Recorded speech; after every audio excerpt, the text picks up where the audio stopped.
학문은 산을 오르는 것과 같다.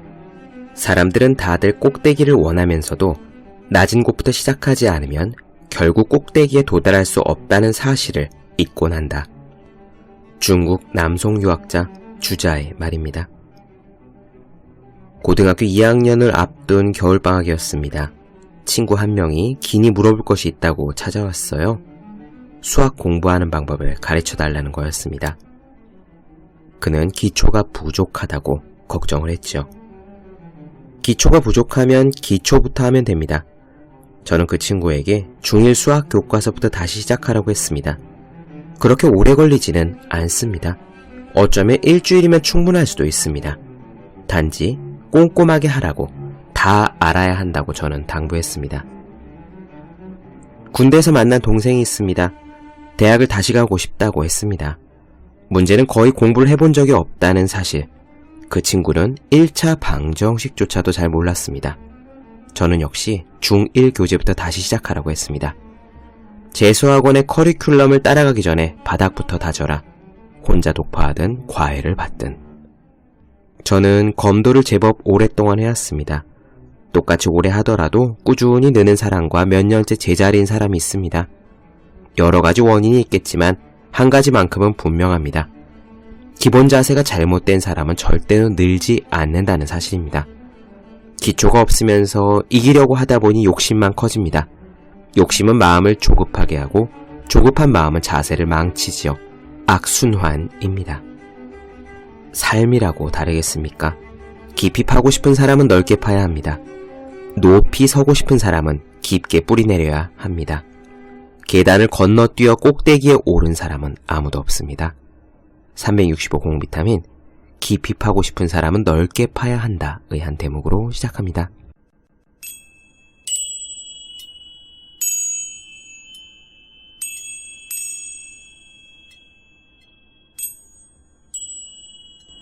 네, 안녕하세요. 본격 공부자극 팟캐스트 서울대는 어떻게 공부하는가 한지우입니다. 지금 우리는 앤서니 라빈스의 내 안에 잠든 거인을 깨워라를 나눠드리고 있습니다. 결단에 대한 이야기가 오늘 좀 더 이어질 거예요. 몇 가지 걱정하실 만한 부분들을 짚어드리게 되겠습니다. 결단을 내려야지 라고 생각했을 때 우리는 걱정할 수가 있어요. 지금 우리가 내리는 이 결단이 잘못된 결단이면 어쩌지 하고 말입니다. 맞습니다. 지금 우리가 내릴 그 결단 자체는 우리를 순간적으로 실패로 이끌 수도 있습니다. 옳은 결정만 하면서 사는 사람은 없지요. 저도 그렇습니다. 아마 되게 성공한 많은 사람들도 똑같을 겁니다. 제가 듣기로 저렇게 자수성가한 오프라 윈프리도 엄청나게 많은 실패를 겪어왔고 지금도 겪고 있다고 하니까요. 그녀가 내린 모든 결단이 다 그녀를 성공으로 이끈 것이 아니라 그녀가 내린 많은 결단 중에서 일부의 결단이 그녀를 성공으로 이끈 거라고 저는 들었습니다.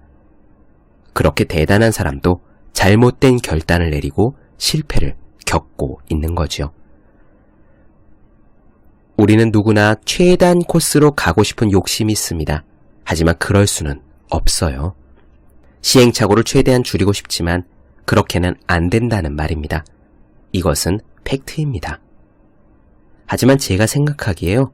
시행착오는 괜찮은 것 같습니다. 아니 오히려 어쩌면 시행착오를 적극적으로 경험하려는 그 자세에 인생에 답이 있다는 느낌을 저는 받습니다. 왜 그럴까요? 공부 잘하는 사람을 예로 한번 들어보죠. 공부를 이미 잘하는 사람은 공부하는 자신의 방법이 있습니다. 그럼 그 사람은 공부하는 그 방법을 처음부터 갖고 있었던 걸까요? 절대로 그렇지 않습니다.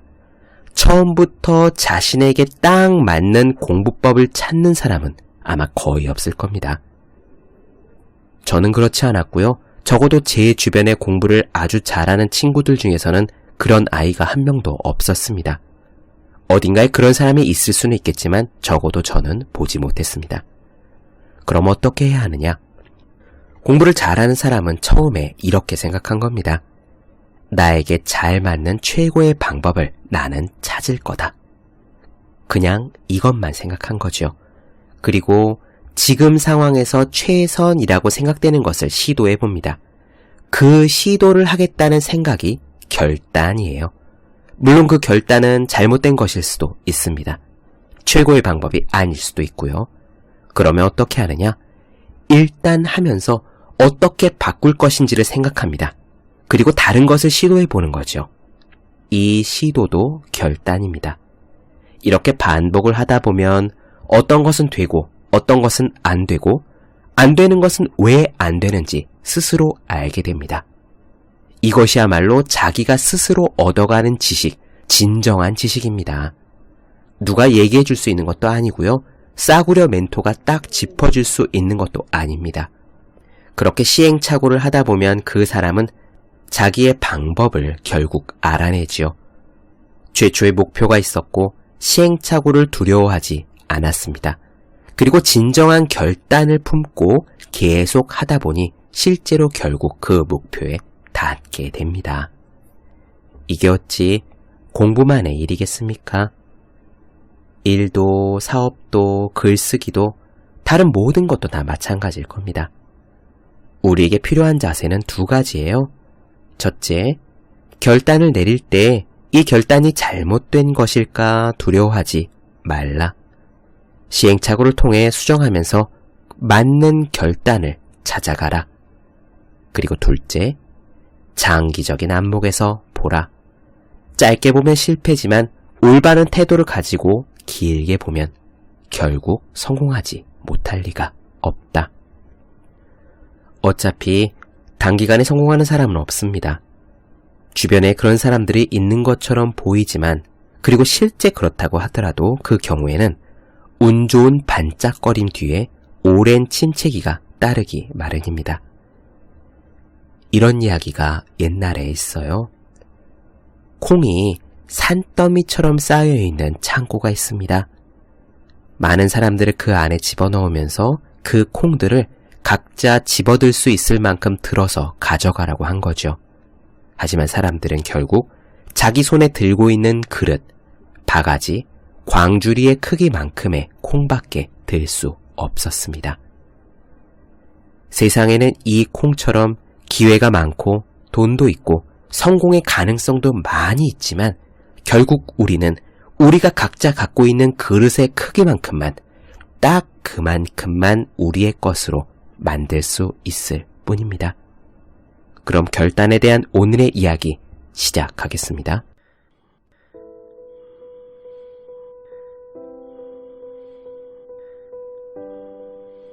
결단의 힘을 진정으로 활용하는 데 있어서 마지막 한 가지 방해물이 있다. 그것은 잘못된 결정을 하면 어쩌나 하는 두려움이다. 살아가면서 잘못된 결정을 내릴 수 있다는 것은 의심의 여지가 없다. 우리는 종종 일을 망칠 것이다. 지금까지 살아오면서 나도 옳은 결정만 내렸던 것은 분명히 아니다. 그것을 기대하지도 않았다. 또한 앞으로 항상 옳은 결정만 내릴 것이라고도 나는 생각하지 않는다. 하지만 만약 어떤 결정을 내리더라도 항상 여유있게 결과를 바라보면서 그것에서 배우고 앞으로 더 나은 결정을 내릴 수 있는 교훈을 얻게 될 거다. 이 말을 기억하라. 성공은 항상 좋은 판단의 결과이고 좋은 판단은 많은 경험의 결과이고 경험이란 가끔은 잘못된 판단의 결과였음을. 나빠 보이거나 고통스러운 경험도 때로는 가장 중요한 계기를 제공한다. 사람들은 성공하면 파티를 한다. 실패하면 곰곰이 생각하고 새로운 방법을 모색하기 시작한다. 그러므로 실패했을 때 자신을 학대하거나 다음에도 같은 실수를 반복하게 놔둘 게 아니라 실패해서 배우겠다는 각오를 해야 한다. 개인적인 경험 못지않게 중요하고 귀중한 것은 역할 모델, 그러니까 본받을 수 있는 대상이다. 역할 모델은 우리보다 앞서서 그 험한 급류를 항해했던 사람, 뒤따를 수 있는 좋은 지도 역할을 해주는 사람이다. 재정적인 분야, 부부관계, 건강, 직업, 공부 등 모든 면에서 역할 모델을 가질 수 있다. 그들은 우리가 겪어야 할 힘든 기간을 줄여주고 추락을 피하게 해준다. 사실 아주 탁월한 성공을 거둔 사람들이 성공 이유에 대해 우리에게 솔직하게 이야기를 해준다면 아마 그들은 이렇게 말할 거다. 그것은 제가 형편없는 결단을 더 많이 내렸기 때문입니다. 결단을 내리는 기술에 대해서 만일 다른 사람들이 한 달에 한 번씩 연습한다고 생각해보자. 그런데 우리는 하루에 10번씩 연습을 한다면 우리는 하루에 그 사람들 10달치 경험을 다 한 거다. 이렇게 하면 금방 결단의 기술을 익히게 될 것이다. 우리가 그렇게만 하면 다른 사람들은 이런 우리를 보며 원래 타고난 재능이 있는 운이 좋은 사람이라고 말할지도 모른다. 나는 일주일에 한 번 정도가 아니라 하루에 3번씩 다른 사람들에게 강의하기로 나 자신과 약속을 했었다. 그 덕분에 나는 뛰어난 강사가 될 수 있었다. 내 회사에서 일하는 다른 사람들은 48번의 강의를 1년 동안 하는 반면에 나는 그 강의를 2주 만에 할 수 있었다. 그러면 나는 한 달 만에 다른 사람들 2년치의 경험을 하는 셈이다. 그러면 1년에 다른 사람들 10년만큼 성장하는 것이다. 내 동료들은 그런 나를 보면서 타고난 재능을 갖고 있는 억세게 운이 좋은 사람이라고 말한다. 그런데 내 강의가 모두 훌륭했을까? 절대 그렇지 않다. 나는 엉망진창인 강의도 경험했다. 그러나 나는 그 모든 경험에서 배웠고 계속 발전해서 나중에는 어떤 규모의 강당이든 들어가서 그들 인생의 모든 분야에 대해 이야기할 수 있게 되었다는 것만은 확실하게 말할 수 있다.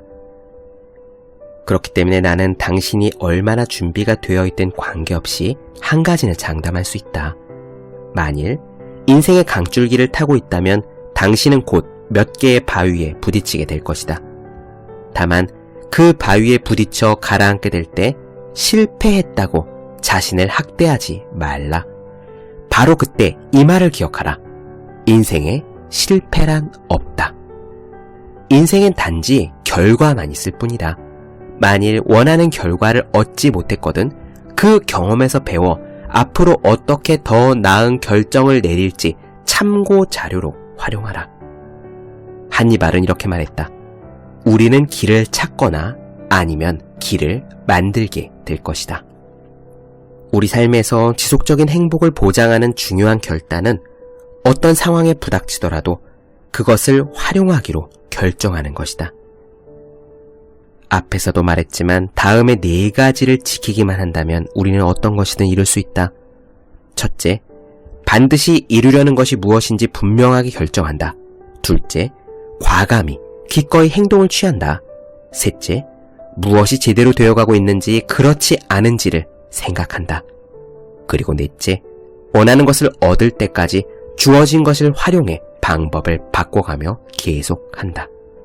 큰 성공을 거둔 사람들은 누구나 이런 최고 성공 공식들의 단계를 밟은 사람들이다. 나는 특히 혼다 기업의 창업자인 혼다 소이치로의 성공담을 좋아한다. 그의 이야기를 들어보자. 1938년 혼다는 학생이었다. 그는 그때 자신이 갖고 있는 모든 것을 걸고 작은 작업실을 만들어 첫 작품인 피스톤 링을 개발하기 시작했다. 그는 도요타 자동차에 그것을 납품하려고 밤낮으로 작업에 몰두했다. 그는 작업실에서 새우잠을 자면서도 항상 자신이 좋은 제품을 생산해낼 수 있다고 믿었다. 그는 아내의 귀금속을 저당 잡히면서까지 사업을 계속했다. 드디어 피스톤 링을 생산하여 도요타 자동차에 시제품을 보여주었지만 제품이 기준에 미달한다는 실망스러운 답변을 듣게 되었다. 그래서 그는 학교에 다시 돌아가 2년 동안 기술을 더 연마하기로 결심했다. 학교에서 그의 첫 시제품을 본 교수와 다른 친구들은 그를 비웃었다. 그러나 혼다는 그 고통스러운 경험에 개의치 않았다. 계속 자신의 목표를 밀고 나가기로 결정했다. 그로부터 2년 후 마침내 도요타 자동차로부터 계약을 따냈다. 그는 자신이 무엇을 원하는지 알았고 행동을 취했으며 잘 되어가는지 점검했고 원하는 것을 얻을 때까지 방법을 바꿔가며 계속했기 때문에 결국 보상을 받게 된 거다. 그는 분명히 성공하겠다는 굳은 결심을 한 사람이다. 그는 자신이 하는 일에 정열과 믿음을 가지고 있었다. 그리고 그것을 이루기 위한 훌륭한 전략도 갖고 있었다. 혼다의 이야기를 이어가 보자. 전쟁이 끝난 뒤에 일본은 엄청난 석유 부족을 겪었다. 혼다는 가족을 위해 차를 타고 식량을 사러 갈 수도 없었다. 좌절에 빠졌던 그는 아이디어가 떠올랐다. 자전거에 작은 모터를 단 것이다. 얼마 지나지 않아 이웃 사람들이 모터 달린 자전거를 구입할 수 없겠느냐고 물어왔다. 그러자 그는 갖고 있는 모터가 떨어질 때까지 주문받은 대로 자전거에 모터를 달아서 하나씩 팔기 시작했다. 그는 자신이 발명한 모터 달린 자전거에 쓸 모터를 많이 생산할 수만 있다면 기회가 될 것이라고 생각했다. 그러나 안타깝게도 모터 공장을 지을 돈이 없었다. 혼다는 어떻게 했을까? 돈이 없으니 그만둬야겠다고 생각했을까? 아니다. 그는 이렇게 결심했다. 지금까지 늘 그랬듯 무슨 일이 있더라도 방법을 찾아 내겠다고. 그는 일본 전역에 있는 18,000개의 자전거 점포에 개인적으로 편지를 보내서 일일이 설득을 했다. 그는 편지에 쓰기를 자신의 발명품으로 기동력을 늘리면 일본 전체에 활력을 불어넣을 수 있을 거라고 말했다. 결국 그는 5,000명의 사람들로부터 공장을 짓는 데 필요한 자본을 빌리는 데 성공했다. 그러나 자전거는 너무 무겁고 덩치가 커서 소위 자전거 광들만 구입을 했다. 그래서 훨씬 더 가볍고 작은 오토바이를 만들자고 결심했다. 그는 계속 개발을 했고 마침내 새 오토바이를 만들어냈다. 그것의 이름은 슈퍼컵이었다. 슈퍼컵은 문자 그대로 하룻밤 사이에 큰 성공을 가져다 주었다. 그는 그 오토바이로 천왕상을 수상했고 그 후에 그 오토바이를 유럽과 미국의 전후 베이비붐 세대들에게 수출하였던 것이다. 혼다는 결단을 내리고 행동을 옮길 때 단기적으로는 그것이 제대로 안 되는 것처럼 보일 수도 있다는 사실을 분명히 알았다. 성공하려면 장기적인 안목을 가져야 한다. 진행 과정에서 압도당하는 느낌을 받거나 꿈을 포기하게 될 때 끊임없이 과식하고 술을 마시고 흡연을 하게 되는 것처럼 삶에서 만나게 되는 대부분의 도전들은 단기적인 생각에서 나오는 것이다. 성공과 실패는 하루아침에 결판나는 일이 절대로 아니다. 실패의 길로 가는 것은 모두 작은 결단 때문이다. 일을 끝까지 추진하지 못하거나 행동을 취하지 않거나 계속 인내를 갖고 해내지 못해서 실패하기도 하고 자신의 심리 상태를 조절하지 못하거나 관심을 조절하지 못해서 실패하는 것이다. 성공은 작은 결단들로 내린 종합적인 결과로 얻는 거다. 자신의 기준을 높이겠다는 결단, 남들에게 공헌하겠다는 결단, 환경이 자신을 지배하도록 내버려 두기보다 자신의 마음에 양식을 주기로 한 결단. 이 모든 작은 결단들이 합쳐져 성공이라는 인생 경험을 창조하는 거다. 성공적인 어떤 개인이나 조직도 단기적인 생각만으로 그렇게 되는 경우는 절대로 없다. 나중에 큰 성공을 거둔 유명한 책들이 처음에 거부당했던 실제 사례를 예로 들어보자. 조지 오웰의 동물농장은 처음에 이런 평가를 들었다. 미국에서 동물 이야기를 판다는 것은 불가능하다. 안네 프랑크의 안내 일기는 이런 평가를 받았다. 나는 이 소녀가 특별한 이해력이나 호기심 차원 이상으로 그 책을 읽도록 만드는 감성을 가지고 있지 않다고 생각한다. 윌리엄 골딩의 파리 대왕은 이런 평가를 받았다. 당신은 괜찮은 아이디어를 떠올리는 능력이 별로 없는 사람 같다.